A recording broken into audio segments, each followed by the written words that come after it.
When we need a little extra help, we call up Miss Joyce and we ask her, because sometimes you just need to talk about life with your girlfriends. So consider yourself one of us and let's talk it out. Hi, everyone. Hello. I must admit, I was a little let down that you didn't say gorgeous. Like last week, you called me gorgeous. I know. And what you you are trying to still say? gorgeous. What you trying to say? You are absolutely still gorgeous. Okay. But not enough to say it in words today. I got it. Clear. So, true story, my husband tells me quite often that I look nice or that I'm beautiful. And this sounds like a whiner. But after a while, you're like, if you say it all the time, I don't believe it anymore. Yeah. Especially if he doesn't look up. When you have the flu and you say, oh, you look so beautiful. You're like, okay, no. Yeah, you're lying. I know better. Yeah. So I'm not going to say hello, gorgeous every week. Okay. Maybe 3 out of 4. Yeah, I appreciate the clarification because I was feeling a little ugly today. Then. Hey, did you get your eyebrows done? I did not, but I used a different pencil. I like You know them. how I I said see I you. like a strong brow. You did. Before, so yeah. I like us. Especially when you do it's that actually, to me. it was an accident. It's the wrong pencil, but You made it work. I said, like well, them. we're just gonna color in now. You make it work. It was a Sharpie. No. You're looking gorgeous. Oh, thank you, darling. So are you. And we are thrilled to have a guest with us today. We are a big fan of Annie F. Downs. Oh, you are kind. I sat there so quietly. I had so many thoughts about the eyebrow pencil. But then they're like, who's that voice? We don't know that voice at all. But they look very good. Thank you. And your ability to make the sound like a Sharpie Did is you like spot that? on. Yeah. That's impressive, right? Yes. I like the way you had a Sharpie in each hand when you did the Yeah, eyebrows. yeah, It wasn't yeah. just I wish one. you was That's right. efficient with her pencil drawing. Yeah, That's you got to right. take the most of the time. You know, That's just right. get them done. That's right. Well, if you're not already a friend of Annie's, you will be by the time we are done today because she is a best-selling author. She has a wonderful podcast that you need to check out because Annie and her friends talk about great topics, and it's just a lot of fun. And that's exactly Should be. That why sounds it's fun titled what podcast. it is. That's right. That's right. That sounds fun. So we invited Annie to be here with us today, partially because we're going to be spending some more time together. You're going to Yes. join us at the Love Life Women's Conferences this year. Yes, I can't wait. I'm so excited. Hometown of Atlanta, so that's really fun. Yeah. To get to be there with all my people. And then in Denver as well. So you better get your tickets now because Annie will be selling it out with her family. Right, that's right. That's exactly right. That's 100% true. That's awesome.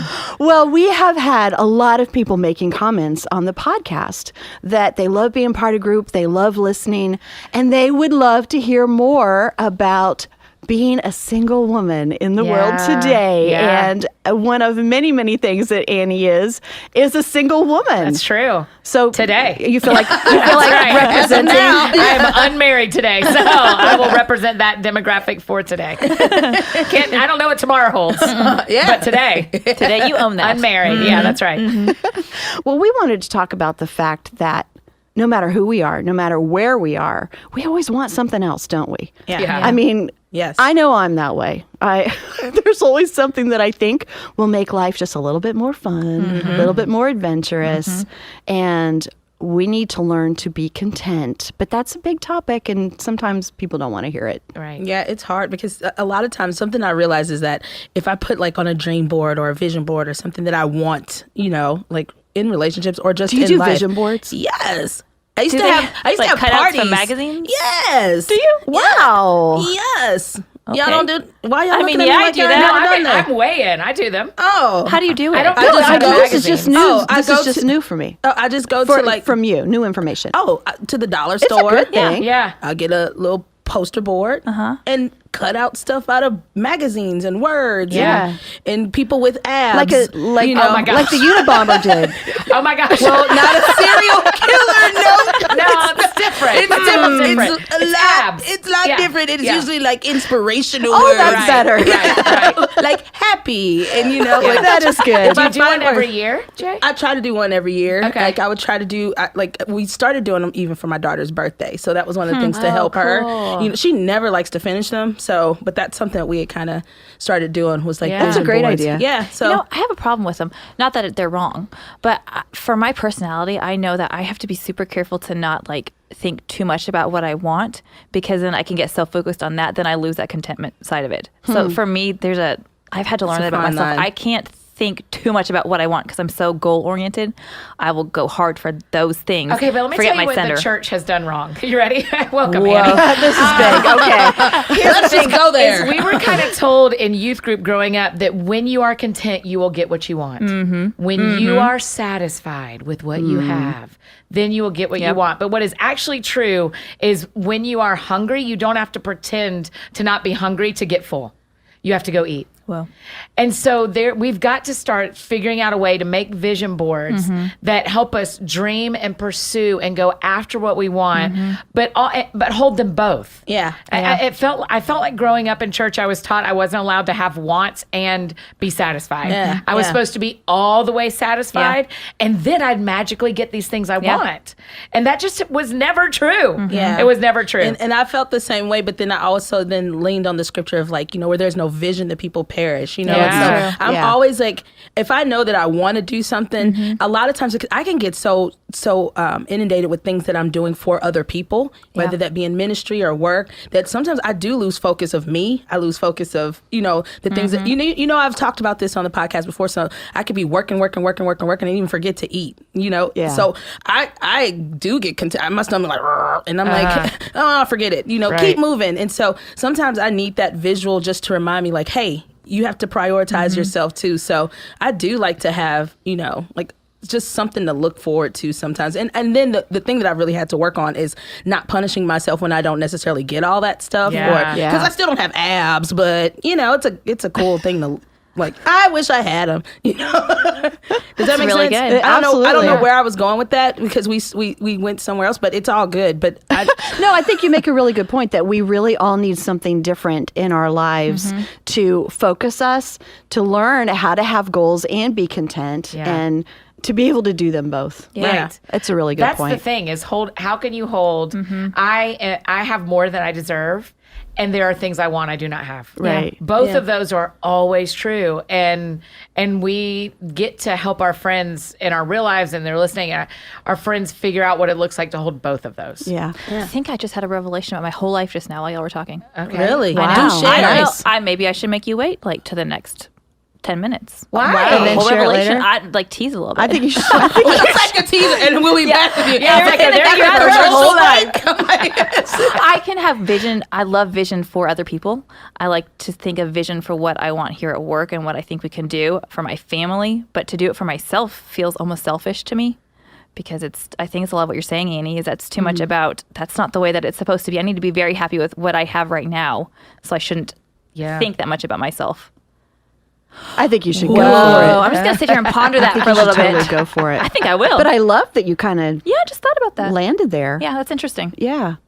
So we actually got some questions from all of our friends, and so I'm gonna ask you a few questions from them, Annie. Okay. So this one says, "How is it okay not to be happy being single, despite being happy with and in yourself?" Totally. Right? I mean, I think, I totally think you can say, this is not the life I want.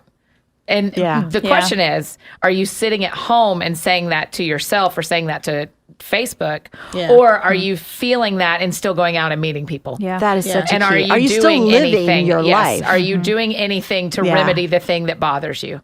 Because we aren't in control of.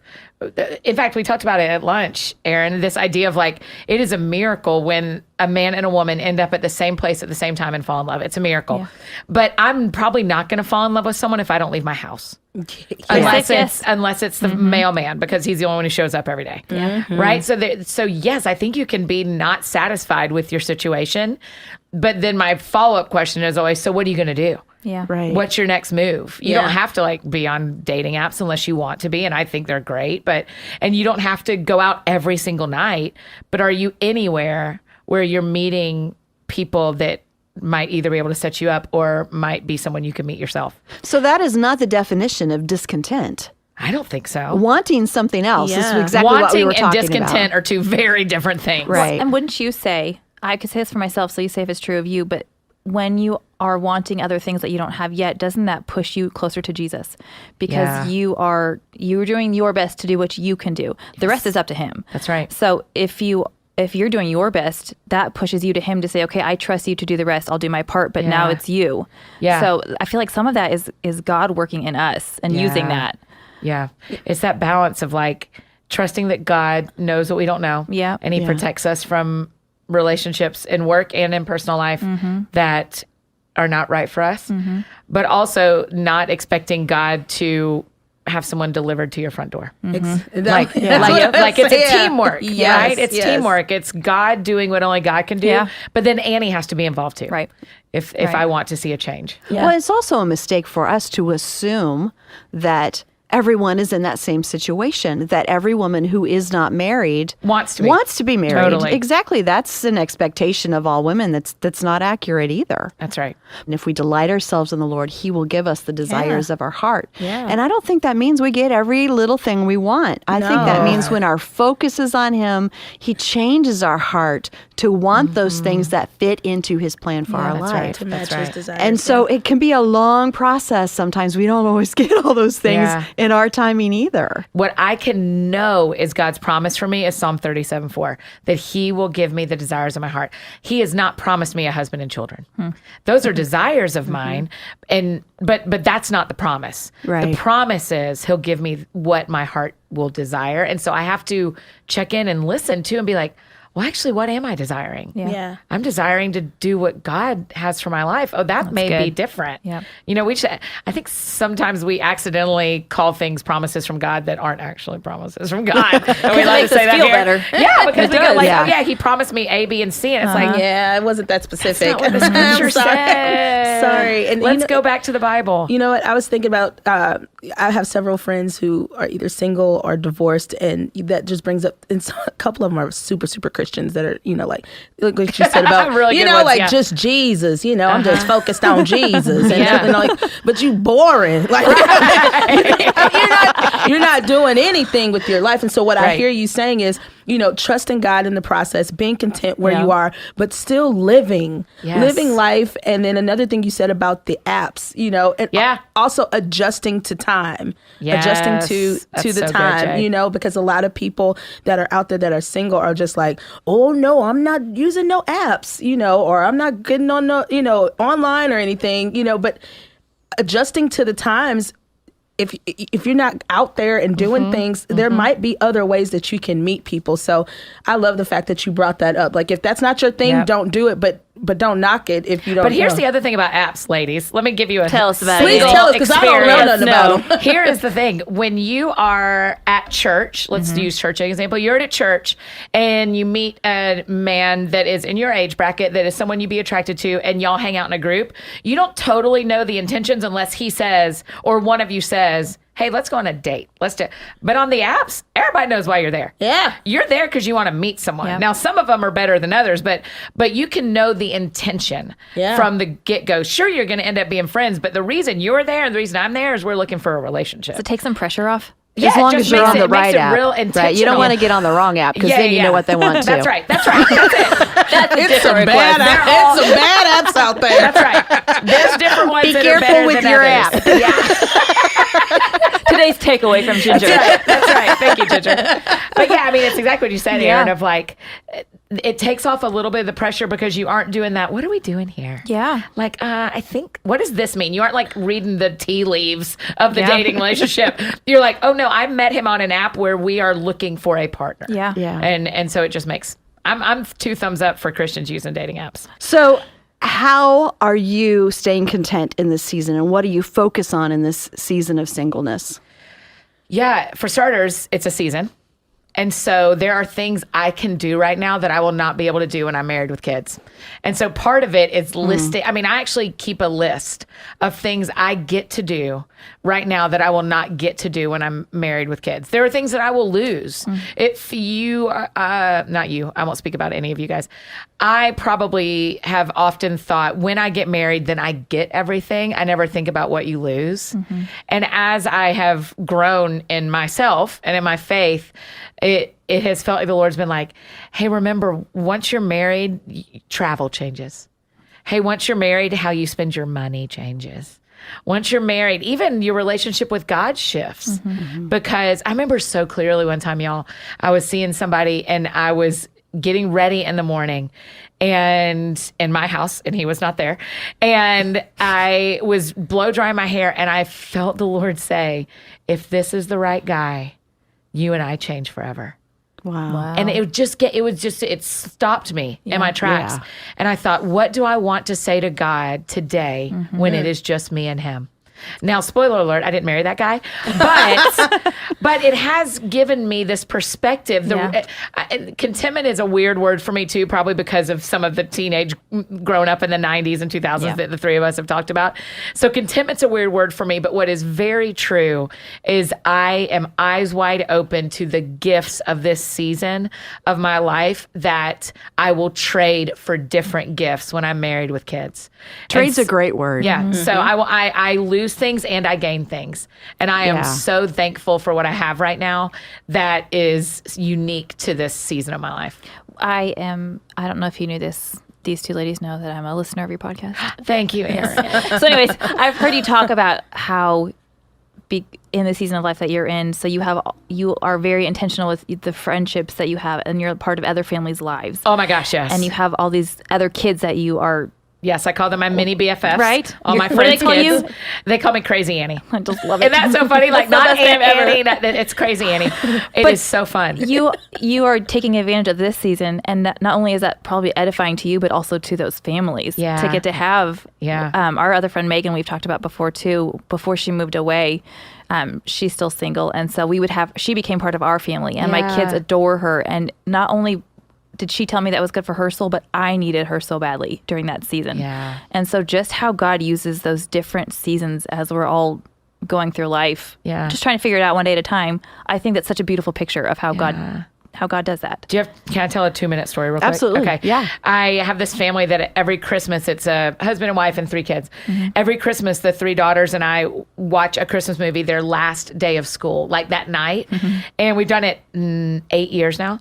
And we wear footy pajamas and we eat dinner and we watch a Christmas movie. And 2 years ago, the middle daughter, we finished watching the movie. We're all piled on the couch. We take the same picture every year. You know how it goes. And the middle daughter's relaxed. And she's like, I hope you never get married. And I was like, get behind me, Satan. I was like, what are you saying? I kind of paused, and the mom's mortified. And I'm like, and Sadie lets me tell the story. I'm like, Sadie, why would you say that? And she said, I think when you get married, you won't come over as much anymore. And it gave me this moment of going oh yeah, I get to be in kids' lives. I'm going to cry saying this, y'all. I get to be in I didn't know when my best friends had kids that they were giving me new best friends. Yeah. Yeah. I had no idea. But they have. And my calendar allows me to be in a lot of families' lives. And that will change.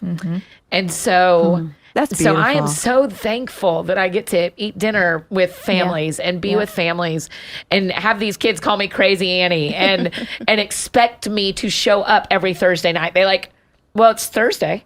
Of course you're going to be here. Our church added a service on Sunday, so I couldn't go to this one family's house on Sunday afternoons anymore. And I didn't even think they would notice. The kids were like, you don't come over on Sundays anymore. I was like, oh, right. Sorry. I forgot to communicate what was happening with you. That's cute. But it's a gift. It's a gift. And so the longest answer to that question is there are gifts in this season that will not always be gifts for me.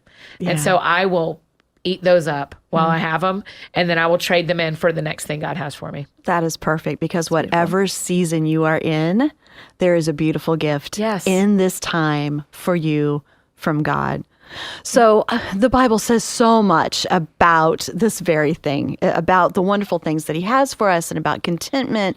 And Joyce has certainly lived a lot of this in her life. So let's dig into what the Bible has to say with Joyce about contentment and putting God first. Let's look at Philippians chapter 4, verses 11 and 12. Contentment doesn't mean that you never want anything else. It means that you can be satisfied where you're at on the way to where you're going. How many of you would admit today that this is the right place for you to be today, because if the truth be told, you have had a fair amount of discontentment? You know, we are a people created by God, and we're created for God, solely for his purpose, to love him, to worship him, and to be the object of his love and his abundant grace.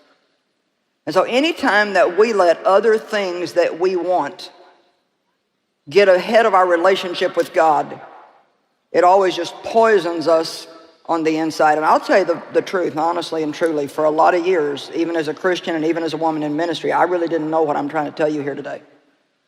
And I really just could not get happy. I thought, well, if I could have, the growth of my ministry was really important to me because that was my goal and dream. Whatever your goal and dream is, you want to see that progress.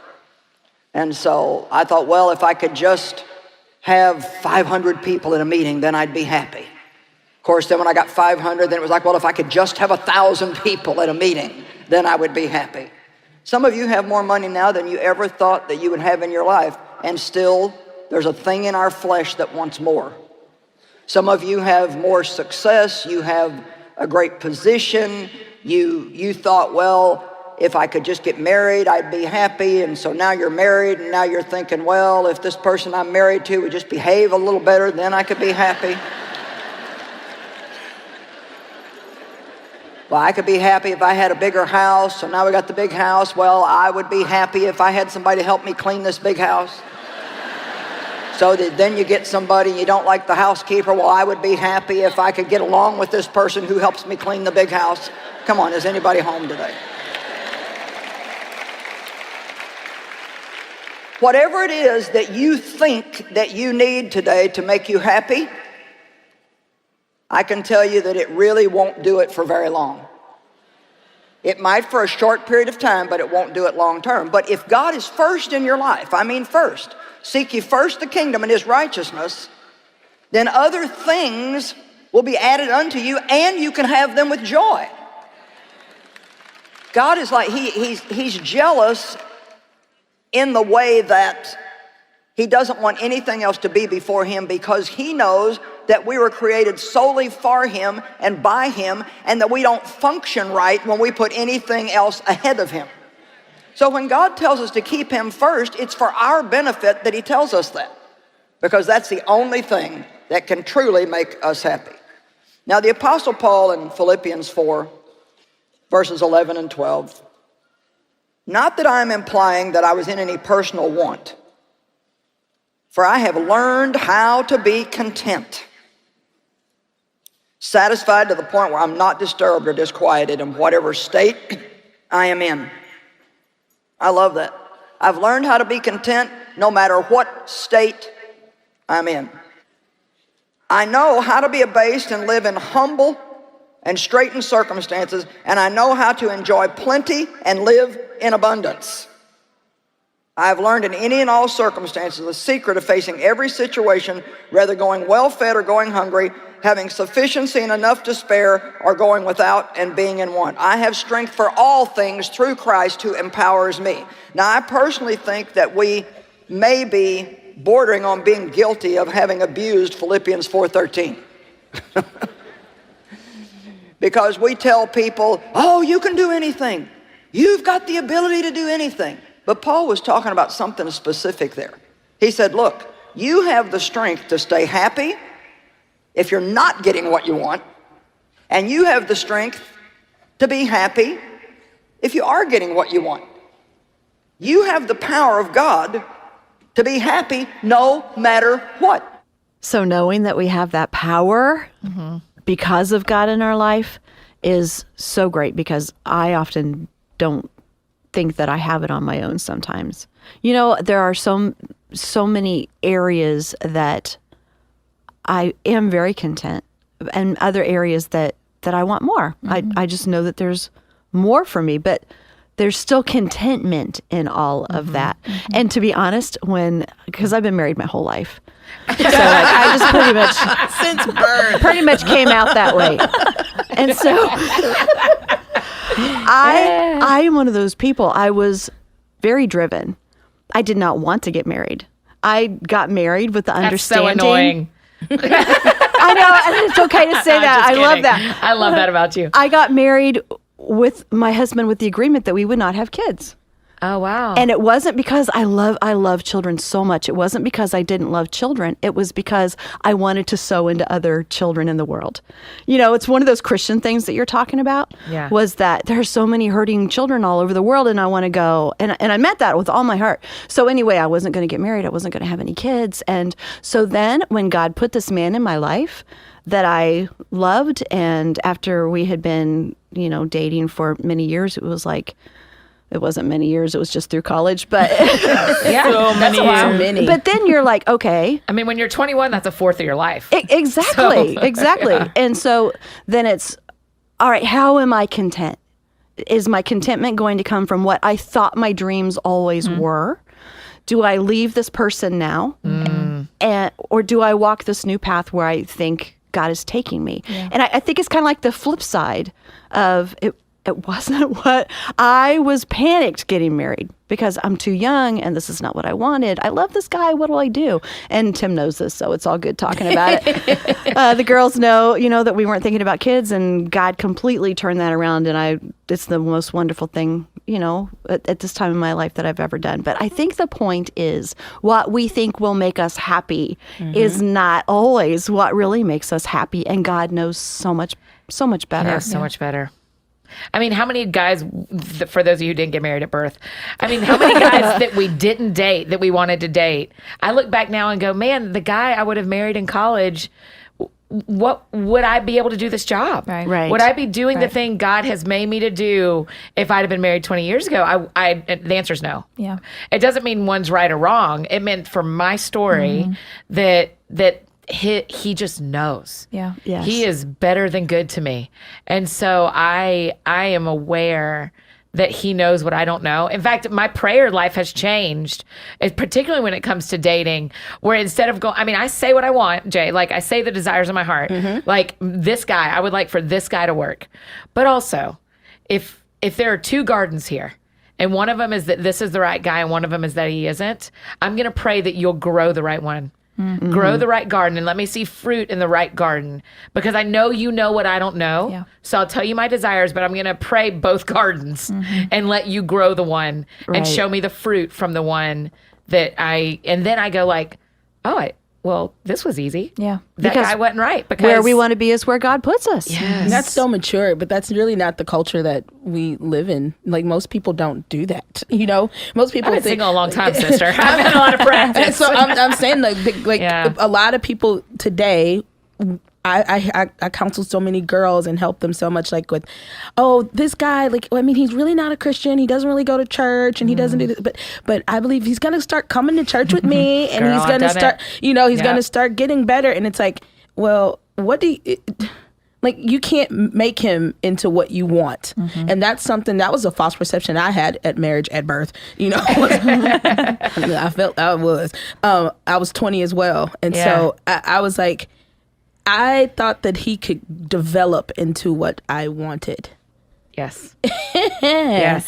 No. Yeah. Date the guy that you think he can become. Yeah, Nope. that's word of wisdom. It's not fair to them. Yeah. It's not fair to even you. That's right. And so the red flags that you see when you first see it, or when you're dating, take those as a heed, like heed the warnings to say like, okay, well maybe that's not the good fruit, that's not good fruit for me, but don't be one of those people that are like so big on just wanting something, you just want to be married, that you'll settle and not take the time to pray and ask God exactly what you said, Annie, For the about right garden. for the right garden, the right fruit. Settling is such a funny thing too, right? Because let's go back to our teenage growing ups of don't settle for the wrong guy, don't settle for the wrong guy. I think where we have to handle that really carefully is what really matters. Well, his faith really matters. Because who do you want to be parenting children with if you're going to have children? So his faith really matters. To me, there's other things that matter. His job matters. There is one. It matters that he has a job. But then you meet someone who is a different, comes from a different background as you, or a different race, or has grown up differently than you, or for me is a Florida Gator. I can't. That feels like settling. line is drawn. Right? And then you also need that community in your life going like, hey, it's not settling if he's different than you thought you Yeah. were Right. expecting. Yeah. Settling is, we need to use that word on the things that cannot change. Yeah. For faith people, a faith spouse. I had a non-Christian friend, Jay. I had a non-Christian friend, a guy say to me, please marry a Christian. And I was like, yeah, I'm planning on it. Like, that's my plan. And he had been a non-Christian who married a Christian, and they had divorced. And he said, it wasn't that we didn't love each other. It's that we always used a different map of how we wanted our lives to go. That's huge. And that was huge to me. So there are things that would be settling, Yeah. but man, be open that he may have a different job than you think he's going to have. He may be a different age than you think he's going to be. He may be from a different background. There can be differences that are not settling. And we Yeah. need to give ourselves permission to like, oh, it isn't settling if my friend picks someone from a different church. Yeah. Or a Florida Gator, as my problem would be. Yeah. As a Georgia Bulldog, that's hard for me. And set realistic standards too. Yeah. I have some Yes. guy friends too that aren't even cute and want Beyonce looking girls. Listen, let's watch me lean forward Andy, lean into in my on that microphone. Bye. I need you to be Denzel then, because you're not Listen, Michael B. Jordan or I know. somebody. I'm like, you can be picky if you want to be alone. right, But looking how like about- Shrek, but you want Thank Beyonce. you. My Thank bad. you. Thank you. I mean, can I get a witness? That is the truth. Well, I think we've got time for one more question Okay. from our friends who are listening. So this question is, why do you think people view singleness as being behind in life? Because I think it was historically. I think there was Culturally, that that's was true. And also, 100 years ago, women couldn't financially, economically exist in a healthy, God-fearing way. But shouldn't we without have all a spouse. moved past that by now? You would think so, but we love watching The Marvelous Miss Maisel on Amazon, and we love watching The Crown and all these shows from the 50s that show a simpler time that makes it feel like marriage is the option when you're 18, the only option. And if once you're out of your parents' house, then you better be married. Yeah. So it does feel like, and I would say that the church does a little historically. I feel like we're way better than we have been, but I think the church historically kind of gives the feeling of, hey, when you're 17 and you're in high school, we need to talk to you about getting married, because that's going to be the next thing you do. And then you go like, oh gosh, it's not the next thing. Oh gosh, I went to college, and oh gosh, I didn't meet him, and oh gosh, and 30, and and so I think culturally, in faith, and just in the world, historically, it has been to be a person over 25 unmarried was delayed. It's different now, Yeah, I think. very. But you think. still get that vibe from people sometimes. Probably not at this point, not as much. Genuinely, it's almost like a hourglass shape. When you're in your 20s, it feels like, oh yeah, you're fine. Listen, you're fine. Live your life. Go travel. Da, da, da, da. And then you get like 28 and people are like, hey, is everything all right? Do you need something?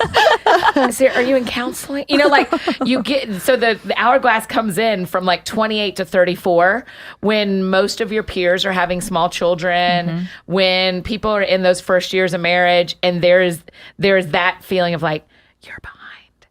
And then when you get 35, people are like, you know what? You're all right. You're fine. We were worried, but now we aren't. Like, it's like Yeah. they come back out of the hourglass a little bit, has been my experience. I'm not sure if that's everyone's experience. But I also moved to a bigger city than where I grew up for my 30s. And so the dating age and the marriage age changed. Yeah. My peers that we're in our late 30s, my peers have preschoolers. My peers in my hometown have middle schoolers. And it's just a difference of what the city, Right. what the culture was like in that particular city. Well, I'll tell you, just like we were talking about how glad I am that God knows what I needed, even more than I did. Yeah. Because I'm, so happy that I followed the path that God took me on.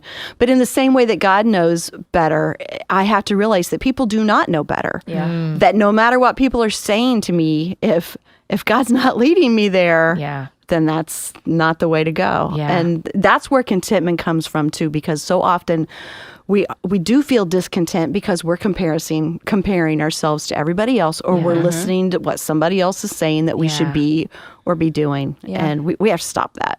I've been thinking about that in the past week too. Not so much for being single or not, but so I know a lot of moms, and a lot of them stay home with their little kids. And it's just things that I hear are that they want more, but they're home with their kids right now, and that's the season they're in, and they love that. But you feel like sometimes like you're missing or something. Like you could be doing more, but this is a season you're in right now. So Whether you're home or whether you're not, right? yeah, I could be doing more somewhere else. I could be doing more if I Sure. was home. Yeah. but to be content, like you're saying, with this is the season that I'm in, like you were talking about earlier, Annie, this is my current season. God will probably change it again. Yeah. And we're going to be constantly shifting seasons that we're in our life. So how do I make this season that I'm in right now be the very best I can let it be, and do all the things I can do in it, but not feel bad that I can't do all the things I could do in that last season. Yeah. And that there are going to be new things I can do in the next season that I can't do yet. I can't even fathom them yet. But it's okay to, I think what I'm thinking is, let go of what you used to be. It's okay to say, that is not who I am right now. And it's okay. It's okay that one day I'm going to have to let this season go because I'm going to enter the next season, and learning how to be okay in each of those and leaving some things behind. And I mean, if you think about the weather, it's winter right now when we're recording this. Yeah. If I'd have shown up in t-shirt and shorts and just been like, but I love wearing t-shirt and shorts. You're like, that doesn't match the season. You're so ridiculous. You're ridiculous, Annie. You're freezing. I mean, there just is the nature models for us what we can do in relationship and spiritually too, of like, it is right and appropriate for me to wear a coat today. Now in July, it's not. Right. And so I need to pay attention to the season because it tells me how to dress and what to do. And so for our friends who are stay-at-home moms right now, pay attention to your season. Yeah. Wear what you should wear. Yeah. You can wear sweatpants every day. I lived a life. Yeah. I would love that. And at some point when I get to do that, I will miss getting on airplanes a couple of times a month. Right. You will always miss a season you used to be in, but you can also always find something you love about the season that you're in if you are looking for it. Yeah. Because you're right, it always changes. Spring will come and summer will come, and we will wear shorts again, and we will wish it was cold one day. It's just the way we are as humans. That's true. That's very true. Annie, thank you. Thank you guys so much for having me. I'm We've really loved it. grateful. We've loved it. And we just want to remind everybody that we have a free resource for you. So if you would like to check that out, it's called Consistently Content. It is at joycemeyer.org/talkitout. And it is a free download. So go there and get that.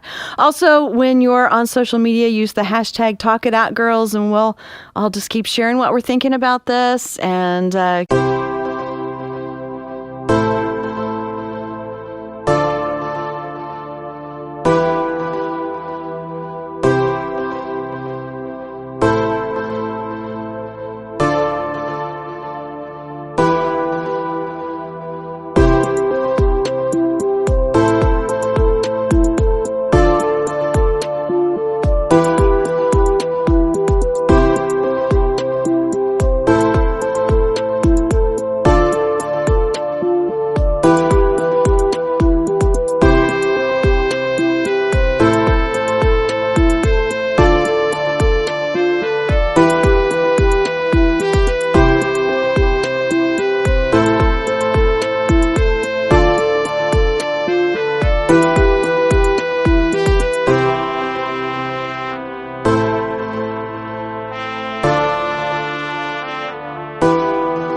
keep digging deep and not holding anything back. Apparently. Yeah, I said way more than I thought. As we have all seen.